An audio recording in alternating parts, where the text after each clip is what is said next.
Previous గవర్నమెంట్లో మనకి ఎక్కువగా వినిపించేవి హైదరాబాద్ సౌత్ వైపు మనకి రేట్స్ పెరగడానికి ఎయిర్పోర్ట్ మెట్రో రాయదుర్గం నుంచి ఎయిర్పోర్ట్ ఓఆర్ఆర్ మీదుగా ఏదైతే ఉందో దానికి టౌన్షిప్స్ కొత్తగా రాబోతుంది.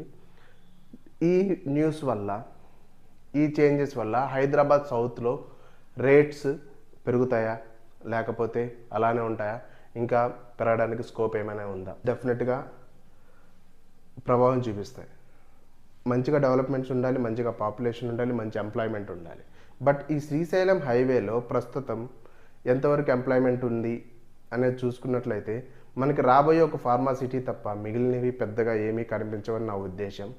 దానివల్ల ఏంటంటే దీన్ని మళ్ళీ ఛాన్సెస్ ఎక్కువగా ఉన్నాయి, ఈ మెట్రో కానివ్వండి, ఈ టౌన్షిప్స్ కానివ్వండి. సో డెఫినెట్గా ఇది కొంచెం రిస్క్ అని చెప్పొచ్చు, అవి బేస్ చేసుకొని మాత్రం ఇన్వెస్ట్ చేస్తే. ఒక ఆర్గానిక్ గ్రోత్